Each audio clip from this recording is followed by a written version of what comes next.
Вышли гулять. Сегодня такое солнце вообще в Сибири. Вообще в Сибири очень много солнечных дней. Очень. И мы просто наслаждаемся. Куда?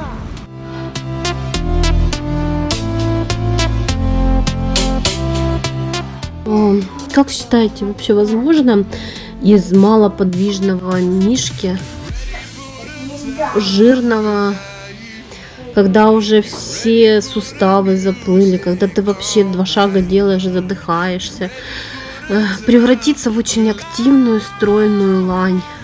Если вы хотите вот какие-то перемены, то нужно полностью менять все. Полностью. Поменять абсолютно все. То есть, если полностью сменить режим жизненный, выйти полностью из зоны комфорта, то есть все ваши привычки полностью отменить. Все полностью отменяешь, и только тогда получаешь другой результат. Потому что прежняя жизнь, и она дала вот такой результат, который есть у вас сейчас. Хотите другую жизнь, меняете полностью. Все абсолютно. Вы никогда никому не будете нравиться.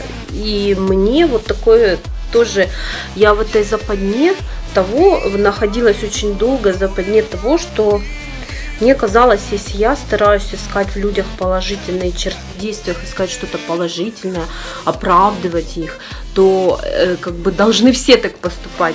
Или, например, моя любимая фраза и мысли, которые я часто повторяю: ну я бы никогда так не поступила, ну как так можно? То есть я не принимаю действия других людей, я не принимаю то, чего бы я никогда не сделала. Но не то, что я их осуждаю, но это касается злых поступков, вопиюще злых и эгоистичных, потому что я альтруист, и я живу, как бы привыкла жить для других.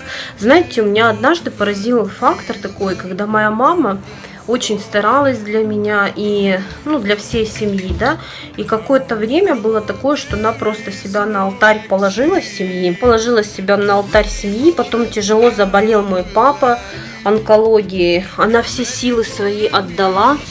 Тут наступили тяжелые 90-е, мама буквально там полностью жертвуя собой, все делала для того, чтобы вырастить меня, чтобы дать мне что-то в материальном отношении, хотя бы мелочь какую-то, хотя было очень тяжело, и приходилось терпеть реально унижение, и потому что деньги она работала, зарабатывала, а выплачивать их не выплачивали. Ну, в общем, было тяжелое время, и однажды такой у нее момент переломный наступил, ей, наверное, это был, сейчас скажу вам, 2002 год, 54 года, в общем, ей было, когда она приняла решение, что, ребята, пришло время пожить для себя. И она начала закупаться там духами, шмотками. То есть в 54 года человек позволил себе расслабиться и жить так, как ей хочется. Мою сестру это возмущало, меня нет. Меня начало потом это немножко уже у нее зашкаливать и возмущать. Меня стало, когда у нее пошло именно зашкаливание этой темы. Но я понимаю, почему. Когда ты просто очень долго живешь и там кладешься на алтарь работы, семьи. Я не говорю, что не нужно быть хорошим семьянином, где-то в чем-то себя ужать. Но у меня это пришло, я максималист, у меня это всегда переходит все границы. Например, либо я ищу в людях хорошее и жду от них хорошего, и если это хорошее не происходит, я разочаровываюсь. Либо я, наоборот, жду от них плохого и всегда настороже, и от этого страдаю, потому что у меня нету безразличия. И я от этого страдаю очень сильно. Вот, например, когда я переживаю какой-то сильный стресс, связанный с отношениями с людьми, да, я потом даже реально заболеваю. Вот у меня произошел конфликт на днях, и все, у меня уже грипп, я уже заболела.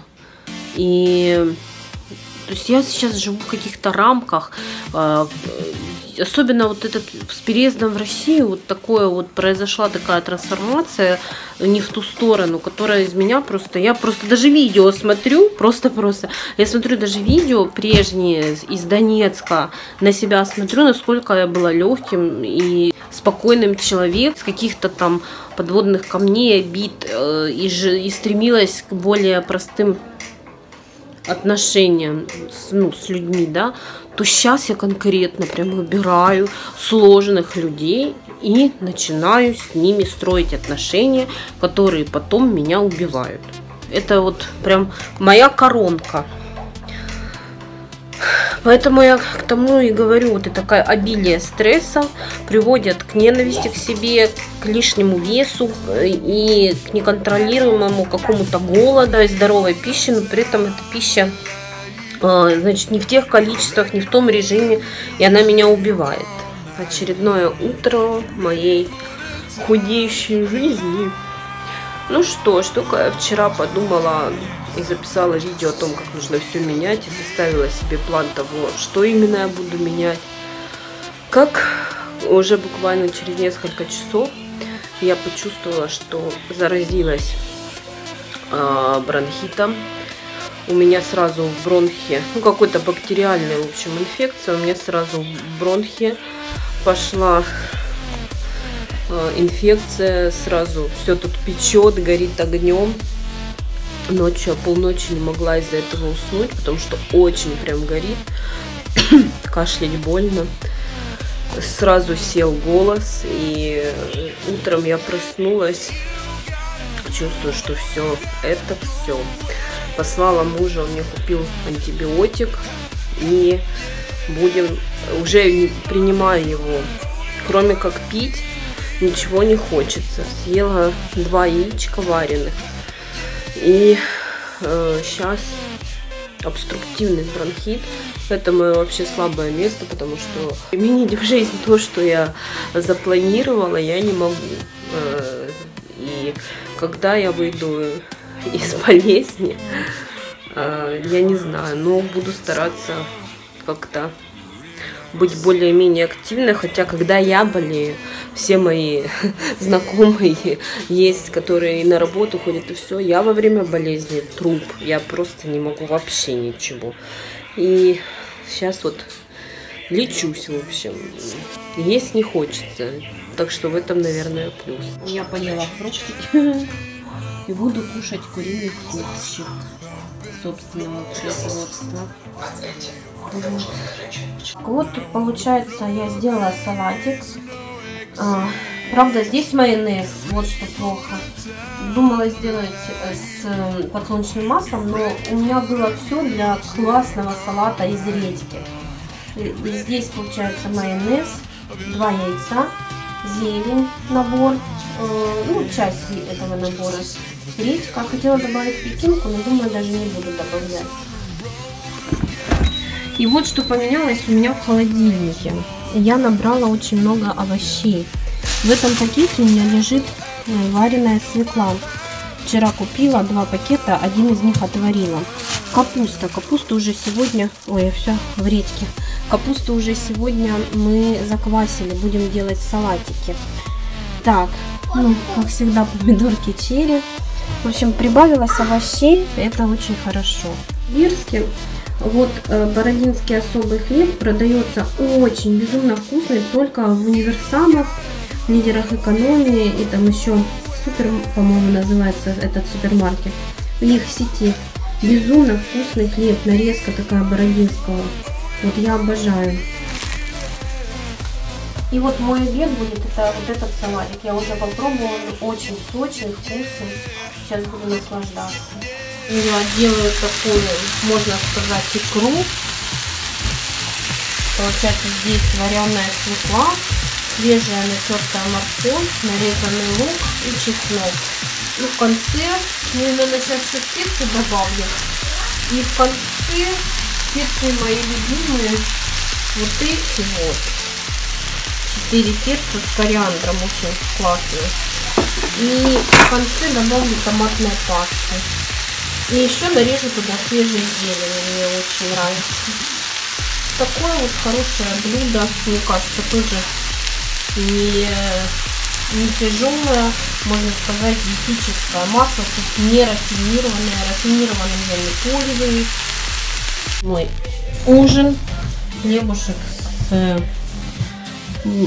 со свекольной икрой, ну и салатик из редьки. Блок панды с синяками под глазами от моего бронхита бактериального. В общем, поела, думаю, что уже на сегодня все. Уже начало 6-го. Сейчас у меня есть работа. Вот так вот, когда делаешь, лицо кажется уже. Сейчас есть работка небольшая, сейчас я ее выполню и буду отдыхать. Учиться, еще раз учиться. Вот. Жалко, что по двигательной активности болезнь мне мешает. А так я, не хочу заранее говорить, что я запланировала. Немножко для Кирюши это тоже будет где-то сначала стресс, но потом радость. Потому что он у нас тоже такой домосед, не любитель ходить куда-то. Ему нравится вот дома с телефончиком засесть. Болезнь современных детей. Мы все равно по 5 километров с ним вместе ходим каждый день. Вот сейчас прервались из-за того, что такая проблемка у меня со здоровьем. Я надеюсь, если сегодня у меня к вечеру не будет, как вчера, 39. Вчера я думала, все, мне конец.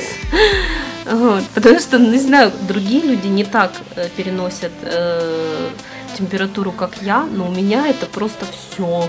Это конец мне. Мне кажется, все, я точно сейчас умру. Такой слабачок. В общем, если температура уже повышаться не будет до таких пределов, я попытаюсь, конечно, осуществить свой план.